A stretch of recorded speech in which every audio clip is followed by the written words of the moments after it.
Guys, hope we're good. Welcome to this 10,000 to 20,000 per month case study with this handsome chap and Nick, the other handsome chap.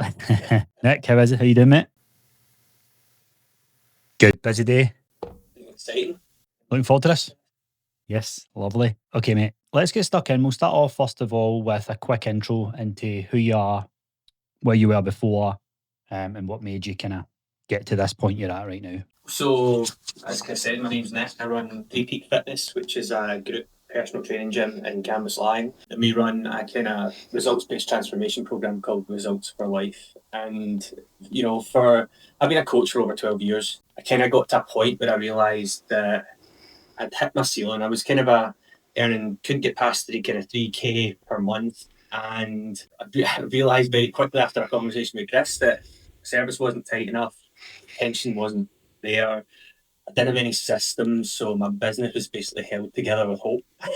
And I didn't actually understand who my clientele were, like who my audience was, like who they were, what they valued, and how to actually build and then deliver a service that actually gave them that clear path to results. I knew I wanted to deliver, I just didn't know how to do it. And the last 3 years have been a bit of a whirlwind, fixing all of those problems first of all, and then probably in the last kind of we say maybe 6 to 12 months, really taking that big jump instead of earning, kind of 3, 5, 7K a month to actually going from 10 to 20K per month, which I guess is what we're here to talk about, that whole process and that whole journey. Yes, mate, exactly. So just very quickly, mate, you have done, just because the way the timeline had went, you have done online coaching, you've done a bit of PT one-to-one, you've done a bit of group PT, and you've done small group PT, is that right? So how long did you sort of do? Was it just a case of some clients came to you for online coaching and some came for the in-person, or did you try and, because I remember your shop program you had for online as well? So it was pretty much if somebody wanted to come and work with me and they were willing to pay me money to coach them, then I'd make it work. But there wasn't actually a service for it. Like when I consider what now is a service in terms of like systems and procedures and a clear structure and a blueprint for clients to follow, and just all these things that actually don't just make it a service operation and actually that makes it a business. So it was basically just cookie cutter in the sense of if somebody wanted personal training, no matter what kind of personal training that was, I'd build something to bring them in and for them to pay me money to then deliver a service because I loved working with people, but I just didn't know what I wanted, to be honest. It was kind of like just, as I say, a bit of cookie cutter. If somebody wanted to work with me, I'd find a way to make it happen. Yeah, just kind of made it work. So was there any moment of doing all of this stuff, mate? I know that that kind of maybe came after. It was more small group PT. The group PT sort of came after and has went aligned with the small group PT. So online coaching, mate, I feel for in-person PTs, you just kind of make it up as you go, don't you? The first person that can't make it to your gym, you just like, I love the honesty because that's exactly what online coaching is like at first. We're going to talk about the gym and how we stepped into the gym role and the gym owner role and stuff. But when you dabbled with online, like what was the experience with that from being so heavily in person while you dabbled online? Because it was on the rise as you were sort of doing that. You done a sort of short-term program and stuff. What was your thoughts with that? And did it like, was it an additional income? Did it open your eyes up a little bit? Did it make you realize exactly what online was and why you then wanted to open your gym? Well, with the online, I realised very quickly I'm not a good coach. I'm not a good person to do online coaching. There's a lot of creative work that goes in the background for online coaching. There's a lot of um, manual outreach to prospects and stuff with online coaching. You need to be able to have a finger on the pulse of your clients and what they're doing and making sure they're progressing with online coaching without actually ever having that face-to-face interaction. It just doesn't play to my strengths. My strengths are being in front of somebody, delivering, not only helping them have a great workout, but also helping fix maybe some lifestyle, nutrition, or whatever else problems, and I energize out of that. I get fulfillment out of that. So I guess there's kind of three areas. Is one is that I realised that my skill set wasn't best matched to it. The second thing was I didn't actually want to pursue the level of background work that's required to be a successful online coach because again it just wasn't aligned with what I wanted. And I think the other thing was, like I say, I wasn't getting energized from it. It was a case of like, and let's be, and what's the result of that? Clients weren't getting as good results. Mhm. So I had this online service that I was promoting, where actually, if I was to show you the progress from clients in online and in person, the clients in person were getting phenomenal results, and the guys online were making okay progress. Like, and I'm happy to be honest about that. It's just not. I just realised I can't actually follow through and deliver what I say I'm going to with this product, and it doesn't suit me. Mhm. So double down on this one, which is working really well, and which serves, which plays to my strengths and actually gives me a lot back in terms of that fulfillment. Love it. Yeah, mate. Again, I love the honesty. There's probably people watching this who are like, do you know what? I don't even know if it is for me long term. I think the online bubble is like we've got half and half, half online, half in person. But that's the key question, mate. It's like, does this suit you? Is this playing to your strengths? Yes, we can work on weaknesses, but just if you've been doing it long enough, you'll probably see a path of, right, can I keep this up? Is this something that I can do for the next 5 to 6 years? And if the answer is no or it's grey, then you probably need to either keep playing to your strengths or pivot entirely. So, because no one talks about this, Nick. Do you know what I mean? Everybody's got to adapt or, do anything. It's like, nah. Yeah, yeah. My question back to that is, why would I? Mhm. It's not playing to my strengths. It's not delivering a service that I want to deliver, and it's not helping me grow my brand any better because it's not aligned. Yep. Absolutely. Love it. So, mate, I want to fast track very, very quickly into 10K mode because there's people watching this who are like, right, get to the juiciness, because they want the tactics, the strategies. We're going to focus because I've seen you change so much, mate. I don't think like as a person, I haven't seen too much because I've always seen that in you, like the growth and that you always had the idea. Um, just sometimes on paper it looks delirious, the idea, but it's like, but I could always sense you knew there was more to come. Like, I never at one point had to stretch your vision. You've always just been like, there's where I want to go. But there is some identity things that have happened along the way, especially stepping into hiring people, training people. That's a different world in it altogether. So I want to really, really like open up here when we got to that 10K month part, right? So I'm just going to start writing some stuff out of that. I want you to think about when you were at 10K, and I want you to think of a couple of things, mate. And I'm actually just going to write them here so that when you're talking, we can go through them and everybody can just listen and take notes. I want to talk about delivery because I know clients watching this back are going to be like, ask them this. So lead gen, I want to talk about revenue, and the ups and downs of revenue. So when you get to 10, the VAT, the tax, and then when you go down to 7 again after 1 month, whatever. Um, I want to get the busy kind of full feeling that you get when you're at 10K. You feel like you've always wanted to get to 10K, but you're a bit of a busy fool. More money, but less freedom. Um, and then just open mic, mate. Just any other moments that this leads into from asking these main questions. Floor is yours, mate. So I think definitely the first time I hit the 10K month, um, I think everyone will probably assume that was like the big celebration moment. It's like, well, that's like 120K year business if you can maintain it. But like you touched on there, I didn't maintain it straight away. At every stage in the progression ladder, you get there and then you maybe get complacent or something happens and then you fall below and you kind of do this kind of snakes and ladders thing all the way up and it just keeps going. Um, and I think for me, it actually when I first hit the 10K, it was like yes, but it just felt heavy. Like I'd built myself into a job. Like you hear about these people who are maybe like directors in big energy companies and stuff like that, and they die young because they're so stressed and they're so overworked and whatever. I felt like that was where I was taking it because it was still a one man band. I was still I just opened the gym. At that point I was just opening the gym. And I was doing, 30 in person hours per week in the group coaching, plus all the sales calls. We're doing about 10, 15 sales calls a week, plus probably anywhere between 5 to 10 client calls per week, plus the marketing, plus the programming, plus the client messages back and forth and all that kind of stuff. So I just kind of like caged myself in to this point where I was like, okay, I can't drop a single ball here because I know what happens when I do, and I'll shoot back down there. And now that I've got this, about more bills and more kind of outgoings, I need to keep it here. So there was a lot of, I think that was probably around the time that we kind of built, had a conversation about ads, and because all of it had kind of been kind of organic, a lot of word of mouth, plus just opened a facility in an area that didn't have the service that I was offering. So there was a lot of kind of organic things that happened, but the ads were helping with that massively.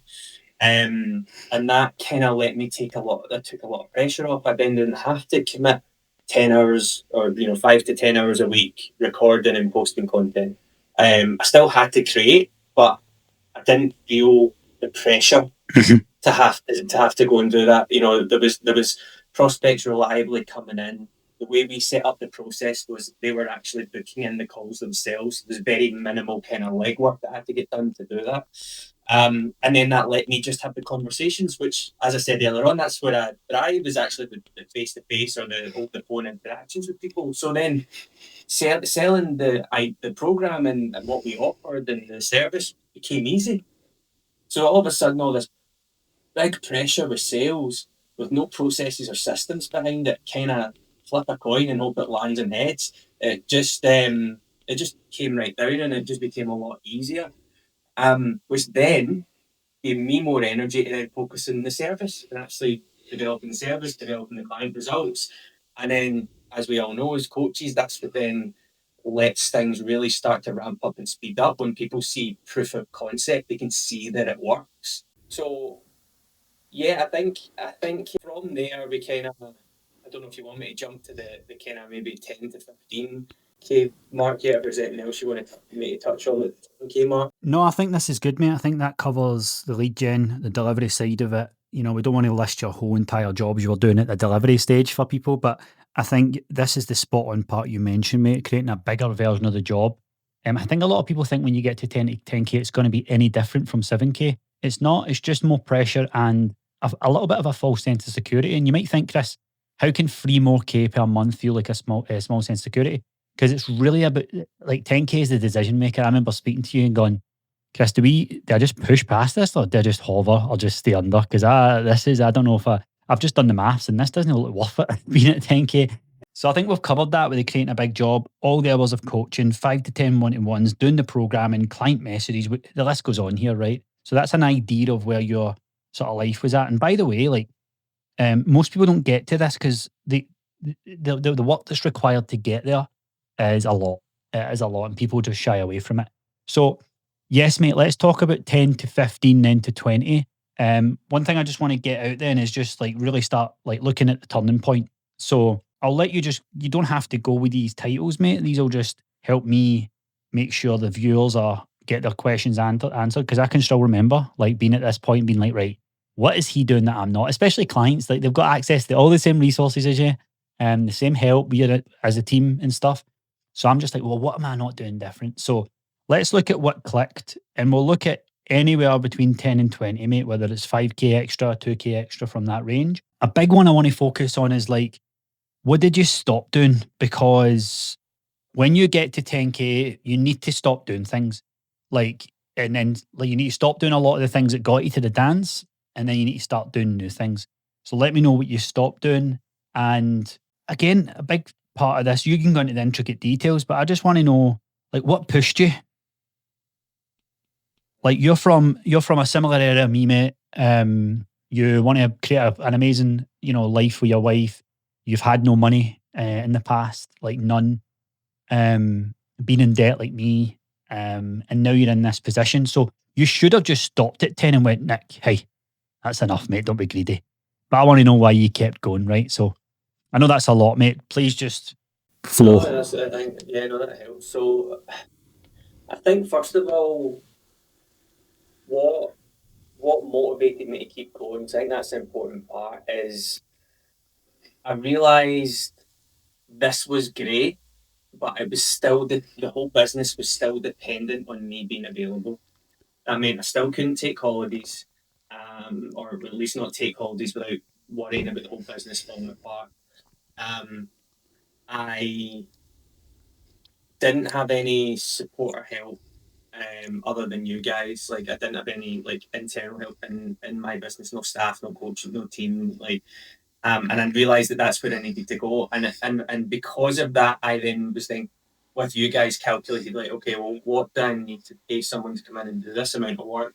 And then I had to reverse engineer it. I was like, well, how did I do that without hitting the profit margins too much? How did I do that with it and still make money myself? And all the bills are still paid. And if 10 clients leave tomorrow, it's not, holy crap, how are we going to pay the bills, right? So I think there was that mentality starting. Plus, I think I just in reflection and conversation with you, is like realizing that actually at every stage on that ladder from B5 to 7 to 10 to 12K plus, there was an evolution happening, there was a change happening, and I think that's what spurred me on was like actually just that self development and being able to and realizing that don't have to work harder to be freer. I need to simplify things and actually, get help, just like I did to actually get to this point in the first place. I invested in the MRR agency, and you guys helped to actually get to that point. I now need to do basically the same and have a team come in and actually support me to do it. And it kind of comes back to that old that you got to spend money to make money, and that's so true. But I think there was a few things that I had to stop doing. I'll be honest, I did the cardinal sin for a personal trainer. I stopped training, going out for hour-long walks, and eating 4 meals a day. To be honest, I put on about 10 to 15 kilos. I didn't train for 6 months. The dog just got the wee field behind my house that she got walked there 3 times a day. She was annoyed as well. She wasn't getting big long walks. I had to just sacrifice some time to really build the back end of the business so that when I brought somebody in, it was easy. And I didn't have to spin so many plates at the one time. And I think that was my kind of one of my realizations was that I don't need to be this super fit, super strong personal trainer year round if at the other side of it, I'm not going to have a business that keeps me fulfilled and keeps me in that industry. And I'm definitely not going to build the business that um, that does bring in 15, 20 plus K revenue every single month if I don't get this stuff fixed. So I had to sacrifice. Yep. And I think that's what a lot of people maybe aren't. It's so, especially as a personal trainer, that active part of you, that healthy living part of you, is so not only integral to who you are as a person and your identity, but it's also so integral to the product and the service that you're selling people. So it's so against the grain to do that. But sometimes you just got to tighten your belt, or in my case, loosen it. Yeah. actually just go, you know what, this is what I need to do right now if I want to invest the time and everything into actually getting us to that place. Um, and I think the other big thing tying in with what I first said was realizing that I was going through these evolutions was almost like also realizing that the evolving wasn't done. Like I had to. Sometimes you're just totally winging it. Sometimes you don't know what you're doing, but then suddenly you have a conversation with somebody and you go, "How the hell did I come out with that?" Or a situation will happen and you deal with it like quick as a flash, and you go, "I would have spiraled for about 2 weeks before if that had came across." So like you have these moments where you're like, "Oh well, I'm getting better at this business thing. I'm growing as a person. I am." Stepping into the shoes, and I suppose it's kind of part knowing where you need to go or what you need to do. Part of it is then maybe for me anyway, it was faking it till I made it, and then you don't really realize that you passed that next level until, like I say, something happens that you can then reflect back and go, "Oh, actually, really, I dealt with that really, really well." So I think in terms of what then got us to 10 to 15, it was stepping into, it was a conversation we had actually. It was like, are you basically acting like the person who deserves 10k a month? And at that point, I was trying to push to 15. And the answer to that was yeah, I was the person like that deserved the 10k a month. I was operating at that level, so therefore, no wonder I couldn't get past that point. So then you challenged us and like, well, what does a 15k a month business owner do?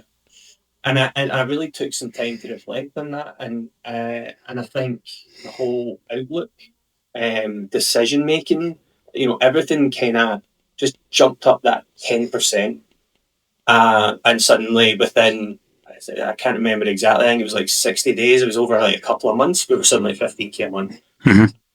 Love We were it. sitting there steadily. And then that bit's never left me. So then it was like, what does a 20k a month business look like? And then again, we went through another evolution. And I should say as well, it wasn't just a case of stepping into thinking like a 20k a month coach. As a result of that, things in the business had to change as well. We had to streamline our programming so we could accommodate more people in sessions.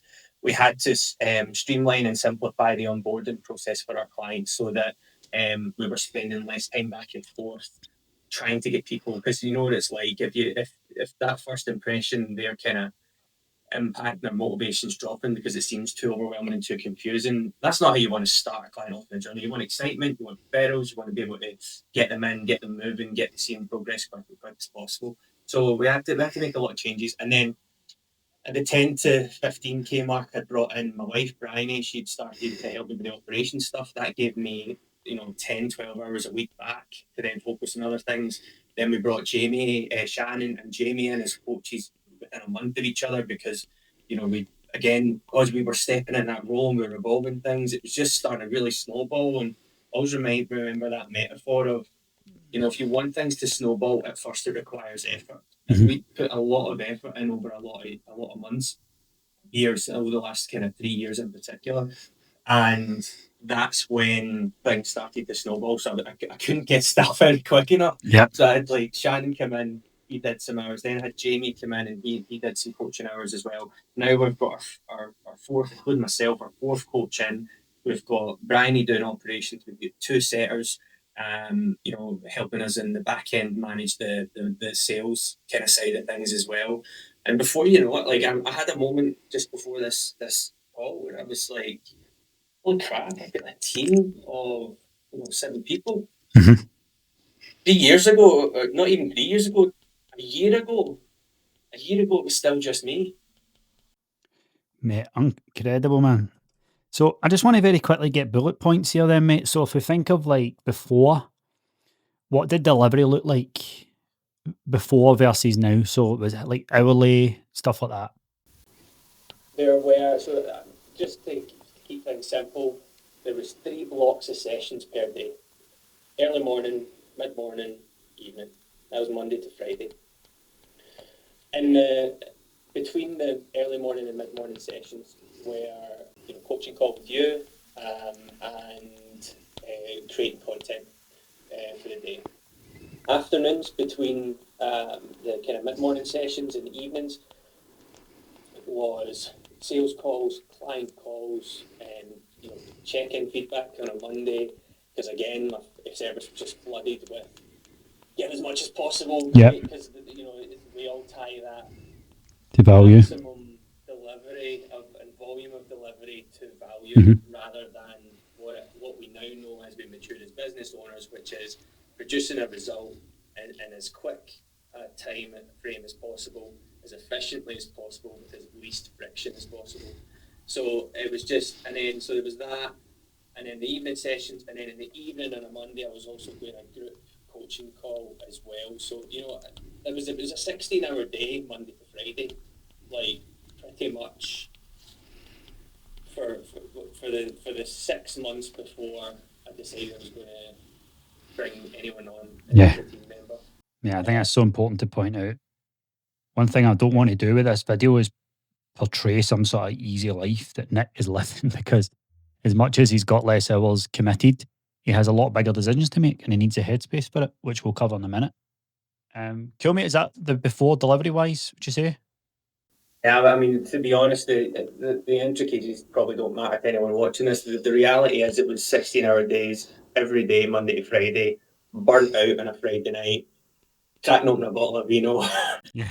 pulling yourself together Saturday morning to go do some conditioning sessions, and then just try and recuperate over the weekend. Love it.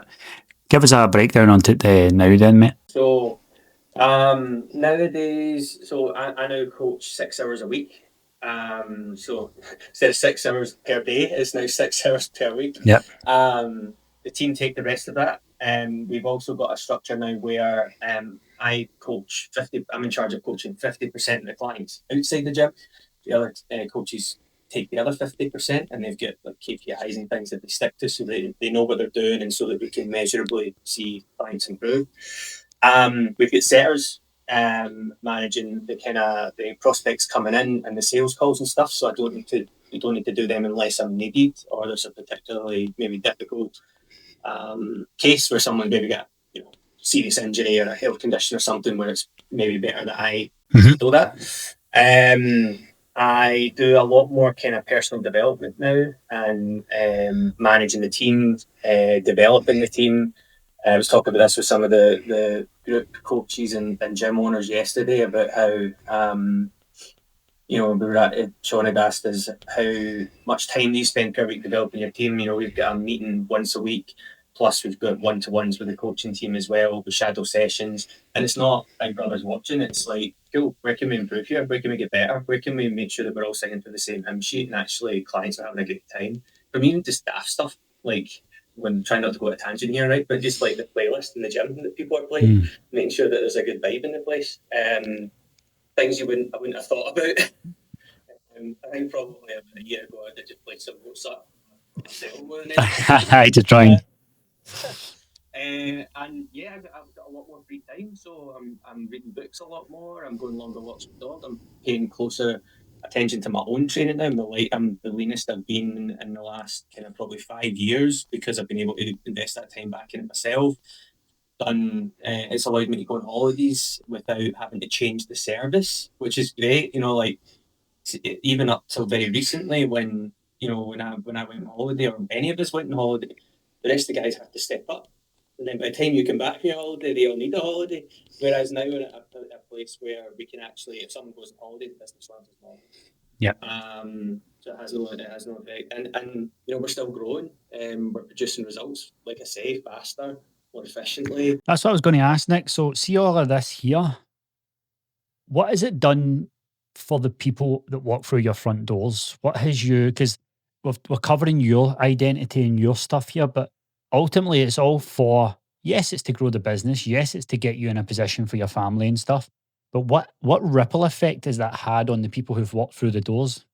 So first of all, when a client has their kind of onboarding call with us, they get clear metrics that they're going to hit, which gives them that focus and clear vision of where it is that they're going.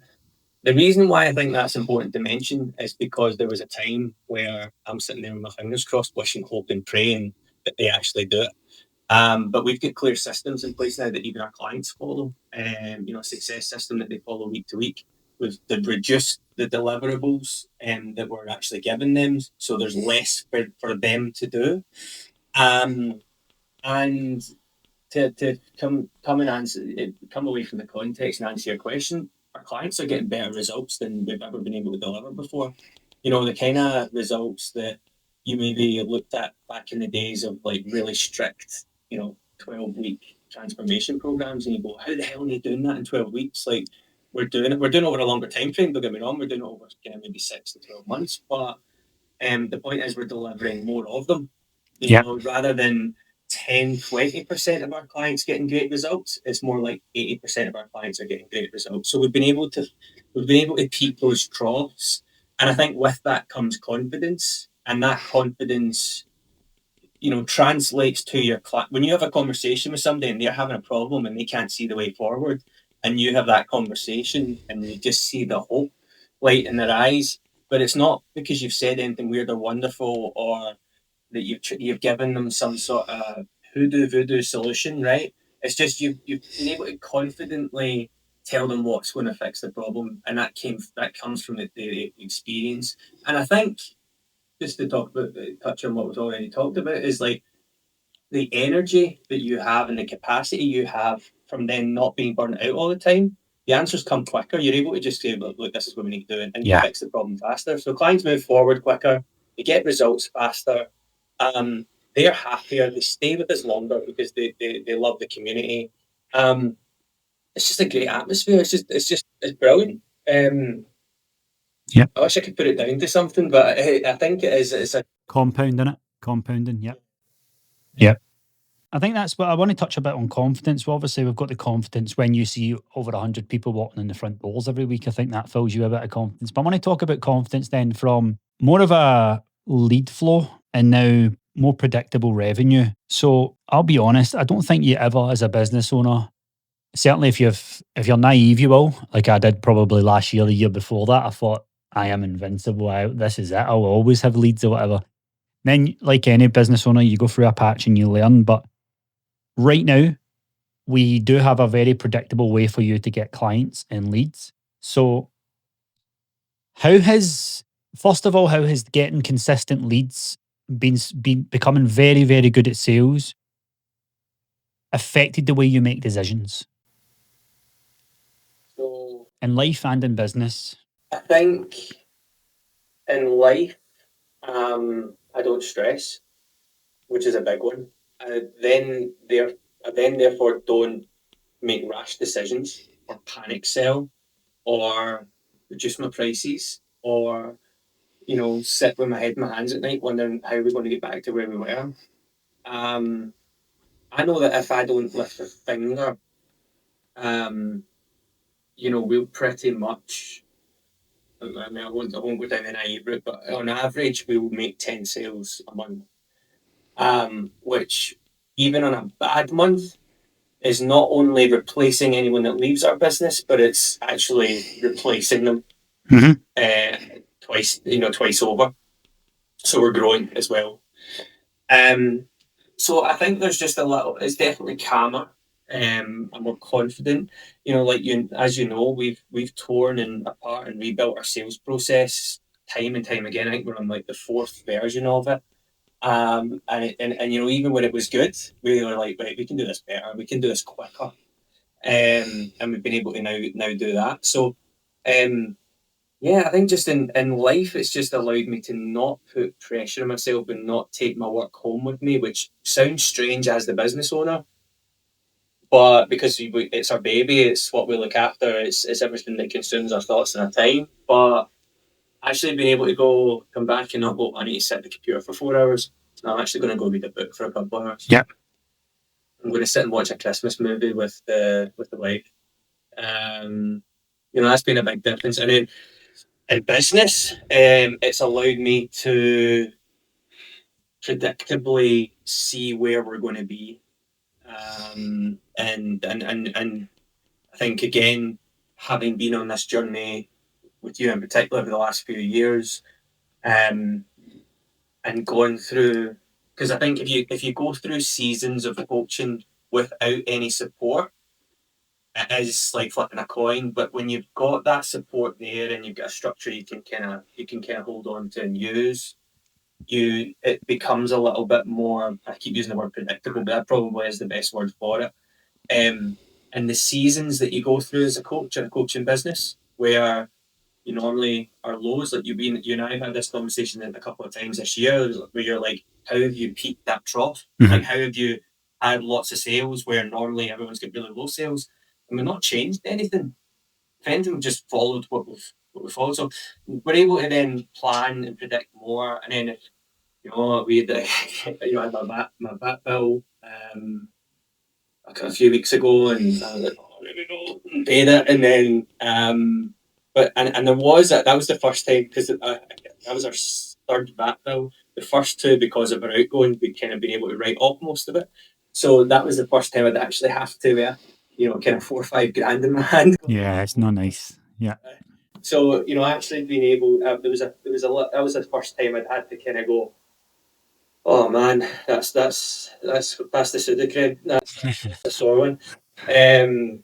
But then you look at your bank, 3 4 days later, and you've got that money back. Yeah, I love that, mate. So I think calmer is a great way to explain it, and to say that we can predictably make investments, whether that's new equipment and new staff members like we've done recently, or a second facility in the future, or a bigger facility in the future. These are all decisions you can that then aren't so big and scary. They're still big and scary, right? But they're not so big and scary that you're in that kind of analysis paralysis place where you can't move on it, because ultimately you can rely on the business you've built instead of it being a house of cards that you're just waiting to come down. Yep, love it. I think we've covered a lot of juiciness here, and I just want to cover the identity shifts very quickly, in the sense of like how you think right now. So like how you're thinking as an individual, how you see problems that occur in front of you, how if there's any little small changes since you were not even just at 10K, but even before that, any habits that you've maybe stopped or that you've started that shaped your identity a little bit, stopped and started habits. Yeah, just an overall probably who. We kind of covered a little bit of that, but who you had to become. So I'll give you an example. When I first started hiring team members, I didn't realize team members had to be treated like clients. I thought they were different. Then after a long period of time with hiring people, I thought people just need to be treated like people, regardless of the guys that they come under, whether it's clients or whether it's team members. And I believe that team members need to be treated just as like better than clients because they're your team members. But I never knew they also needed nurtured and looked after and spoke to and understood, because business is very fast paced. It's very much, yep, you're happy with that, do that job. So my biggest thing is I didn't realize just how much I became this person who whatever I say can carry weight and can have a ripple effect on people. Now I knew that from clients because you learn early, and for year one, like I didn't mean to say that, I didn't know that. And then, but with team members, because you're older, you think, yeah, that's fine. Yep, go and do that. Here's your processes. And I never realized just how much people hang on things. So I just wanted to give you an example there, mate, of something that really made me go, wow, I really need to step back before I hit send and really think about who do I need to be here? Do I need to be Chris Bradley, the business coach, the manager, the person, So I'd love to know your identity shifts, mate. I think the first thing to shift was definitely the not being tied 24/7 to the business thing, and that if I'm not immediately available, then that's okay. That then allowed me to be more present at home, to do more stuff with family. There was a period of time, that 6 months I talked about in particular, where I wasn't even training myself, I was out of touch with friends and stuff like that. So it's allowed me to be more present in those areas. But I think it goes deeper than that for me. And you know me, I'm honest to a fault. And I think it allowed me to kind of pursue deeper things that I kind of had unresolved, in terms of maybe some underlying depression and anxiety. And although that's really, really common, I think whether you suffer from depression or anxiety you probably go through periods of it, or you experience traits of it at some point, especially if you're in business. And I think there was a few things. One of the things was I had that kind of, it was a quiet belief. It was something I never really vocalized, but something I genuinely always believed I was meant for more. I just had no idea how to get there, and it was just constantly this, almost like being chased. Do you remember when Crash Bandicoot used to, when the boulder was chasing? Aye. Had to go left or right. Yeah. Yeah. I had to deal with that. I had to deal with the fact that my self-worth was linked to the amount that my presence for people, or like how on demand I was. That was my self-worth. And actually I realised my self-worth was tied to more about how confidently I could deliver to clients, how well I could lead them, the conviction that I had, the weight that I carried, like you said, and the certainty that I could give them. And that only came through actually taking a step back and not being there 24/7. I think on top of that, I'm quite an emotional person. I'm a heart on my sleeve a lot. And I think because I operate at that kind of high kind of emotional intensity, that sometimes that internal voice that's not gone, by the way, like that internal voice saying, what should you be doing extra? What should you be doing more? It's quieter now, which again just lets me be more present.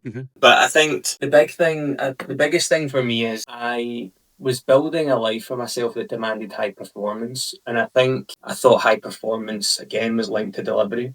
I liked the way people admired me. I liked the way that they looked at me, but they didn't see how I was at the back end. They didn't see me, drinking alcohol to kind of chill out in the evenings. They didn't see me hitting depressive points and not wanting to crawl out from under the bed. So, I'm glad to say that all that's behind me now, but sometimes you're just so caught up in the rat race of it all that you're actually just demanding more and more out of yourself, and you're barely operating at a level you can maintain week to week, never mind for the next 10, 20 years of your life. And how are you going to build a business that lasts, build predictable growth in revenue, built with your values in mind, that actually solves a problem for people and that you're good at, if you can't even get to bed?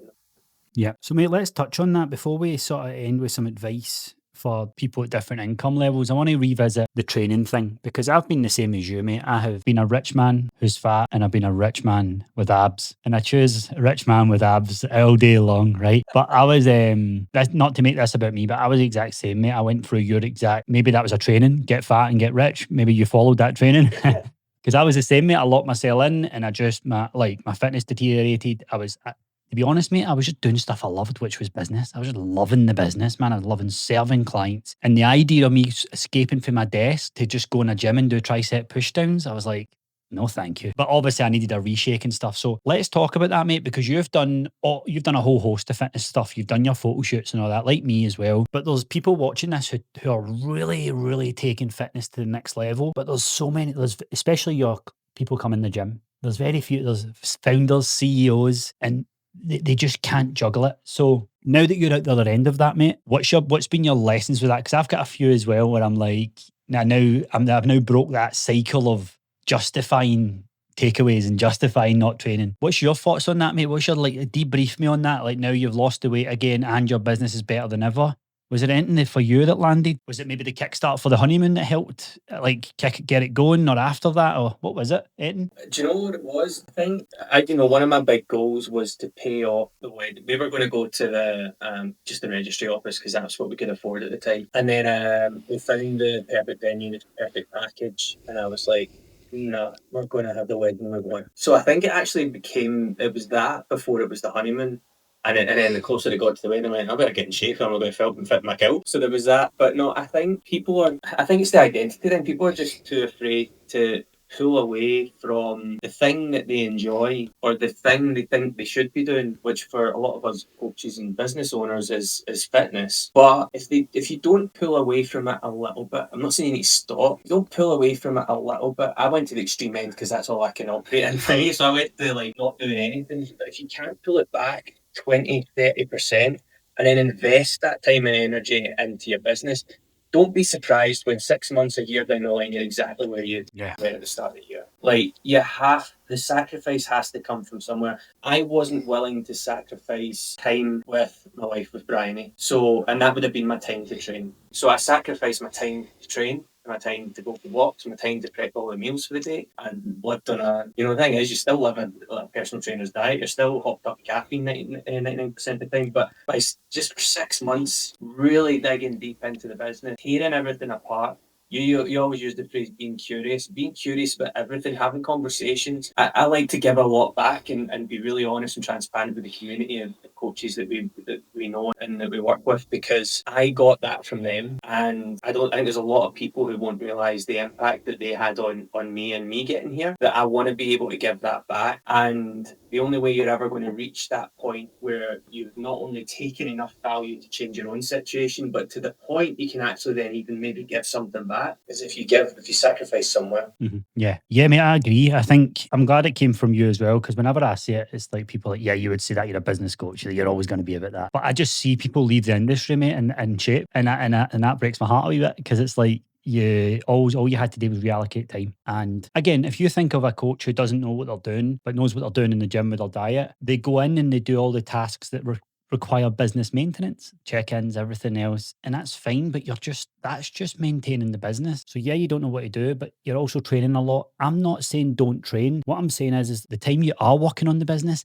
it better be moving the needle, not maintaining the business. So yeah, just wanted to get your thoughts on that, mate, because I have seen that breakthrough with you as well across the board. So the last piece, mate, would just really be open mic of advice you've got for people watching who are kind of at 3, 8K and they're like, right, I don't know if I want to get to 20K, but I certainly want to double where I'm at. What would be your Times Square billboard advice for these people? I think I can tell you what evolved for us at each stage, because we did when I spoke at your event. I literally covered this. The 3 to 7, 8K mark, you need to tear apart your audience. You need to know exactly who they are, what their ambitions are, what their values are, what works, what they're looking for. And you've got to make sure that, first of all, what you want to do is actually aligned with that. If not, you better change your audience, or you better change your service quick. Yep. Then when you're able to then articulate to that audience what it is you can do for them, and you're good at it, you'll naturally start to build up to like the 8K mark. And if you have got paid ads and you're posting regularly and you're creating that ecosystem where people can buy into you, build trust with you, and ultimately get in contact and about working with you, then you'll grow very, very fast. Then comes the next hurdle, which is the retention part. Make sure that no one's leaving out that back door. You have got to, because that's what happened to us. We got to 8K. We were very quickly back down at 5K because we didn't close the back door. And that came from actually delivering the service we promised, in all honesty. We were really good at marketing and advertising it, but not very good at delivering it at that point. So you've got to make sure the product matches up with what you're promising. You've then got to make sure you actually are looking after people, and you're willing to have those hard conversations. If you are going to be a cheerleader for your clients at every stage in their journey, you're not going to retain clients, because sometimes, like we've talked about, we're all adults. Sometimes you need just the tough love. You need to know exactly how it is. We've had quite a few clients join us recently and left other coaches because it was just so Americanized. It was just constantly felt like, yeah, you've got this girl, and you like, it's like, right, that's not how we're going to coach you. Sure, we'll be your arm around you when you need it, but we'll be the boot up the arse when you need it. Yeah. I would say in the 8 to 12K mark, if you are having the thought, if that thought even crosses your mind, maybe I should hire somebody, because there's a reason you're thinking that. And you've got to go with your gut. When I was thinking about hiring our last 3 hires in the last kind of 4 weeks, I was like, I really feel like this is what we need to do. I just don't know whether we should do it. And my mother-in-law actually said to me, your gut's been right up to this point. Mm-hmm. And then obviously bouncing it off you guys, seeing how it fitted in with the structure, just made it all the easier to just make that decision, make that call. I would have probably sat in that for another 6. Yeah. The people are sitting on it now. So yeah, that, and don't be afraid to make the investments, because we did it. We ran an ads campaign. It was very successful. We had like 30, 40 clients join us over an 8-week period, and then I shut the bed. Sorry if I'm not supposed to swear. No, good. I shut the bed because I was like, I don't think we could bring in this many clients at one time. So we turned them off. And then suddenly, a few months down the line, you're like, oh, we need more clients. You turn them back on again. It takes 2 weeks to actually kick in. Yeah. Then you guys start selling again. And then, and we did that probably 2 or 3 times before we actually I just had a conversation like, just keep them on. Yeah. And because the best case scenario, tell people there's a way here. The worst case scenario is you're up the creek without paddle, and you've got no way to bring new leads and new prospects into your business. Yeah. So just keep the ads on, keep that ecosystem. That concept has stuck with me as well. Is like, just because you're paying for ads doesn't mean the job's done. Even if it's 2-3 posts a week, have something in social media, because they still need to buy into you. They still need to know what you're all about. They still need to trust you. For us, that's proof of concept. One proof of concept, whether that's a transformation post or a testimonial post, one kind of value post where we're maybe giving some coaching advice, and then one kind of community-based post, whether it's a recent event that we've done or just a picture of the community, because that's ultimately what people are buying into for us. Yeah. And to be honest, I would say the only difference between operating at that 10 to 12K mark, doing all that, and then doubling that to maybe 20 to where we're going next, which is the 25K mark, is actually just doubling down on it all and simplifying where you can. Love it. Taking away the stuff that complicates it or makes it not scalable, or is taking up your energy that then stops you from doing the other things you need to do to actually ultimately get you to that next level.